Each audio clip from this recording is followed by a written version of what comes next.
ยิ่งเร่งยิ่งหลงยิ่งเหนื่อยสวัสดีนะครับทุกคนวันนี้ผมจะมาเล่าประสบการณ์ที่ผมเคยเจอมาเหตุการณ์ทุกเหตุการณ์ที่ผมอยากมาเล่าในวันนี้ก็เพราะว่าวันนี้ผมรู้สึกเหนื่อยล้าผมหมดแรง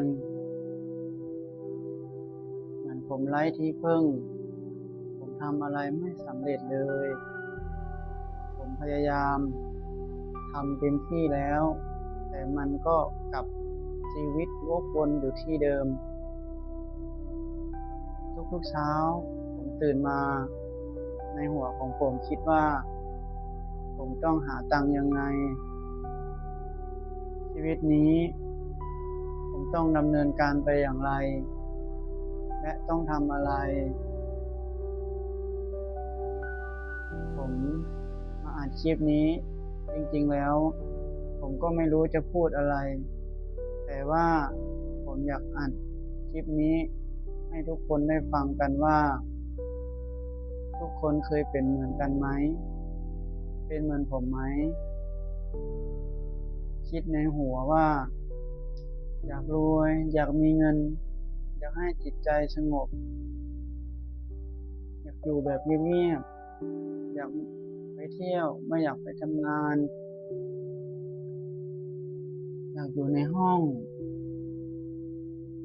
ไม่อยากพบหน้าใครทุกคนเคยเป็นแบบผมไหมทุกคนเป็นยังไงทุกคนลองคอมเมนต์มาดูว่าใครเคยเป็นอาการแบบนี้บ้างผม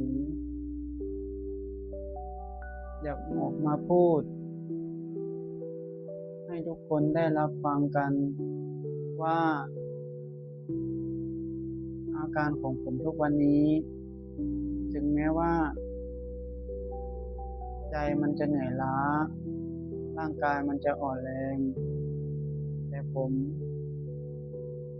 ก็ยังสู้ยังคิดว่าสักวันหนึ่งมันต้องดีกว่านี้สักวันหนึ่งผมต้องมีตัวตนในโลกออนไลน์ผมยังสู้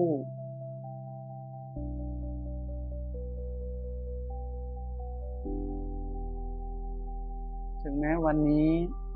ใจผมมันจะอ่อนล้าแต่อย่างน้อยวันพรุ่งนี้ผมคิดว่ามันจะดีขึ้นผมขอฝากคลิปนี้ช่วยเป็นกำลังใจให้ผมด้วยนะครับและผมก็จะเป็นกำลังใจให้ทุกคนที่เป็น